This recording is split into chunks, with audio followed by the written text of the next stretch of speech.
Hi guys, welcome back. ఈరోజు నేను పొట్టు మినపప్పు ఎలా క్లీన్ చేసుకోవాలో చూపిస్తున్నాను. మీరు కూడా ఈ పొట్టు మినపప్పే వాడతారండి. పొట్టు మినపప్పు హెల్త్కి చాలా మంచిదండి. సో క్లీన్ చేసుకోవడానికి బద్ధకంగా ఉన్న వాళ్ళు పొట్టు లేని మినపప్పు తెచ్చుకుంటారు, కానీ పొట్టున్న మినపప్పు తింటేనే మనకి చాలా బెనిఫిట్స్ ఉంటాయి, హెల్త్ బెనిఫిట్స్. సో ఎవరైనా కనుక ఆ మినపప్పు వాడితే అది అవాయిడ్ చేసి ఇది వాడడానికి దీనికి ప్రిఫరెన్స్ ఇవ్వమని చెప్తున్నాను నేను.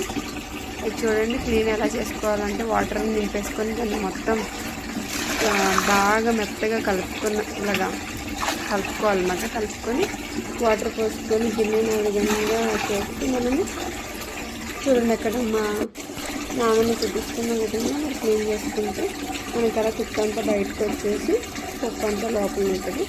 అలాగా అసలు పొట్టు లేకుండా క్లీన్ చేస్తారండి. ఆవిడ ఎక్స్పీరియన్స్ కదా.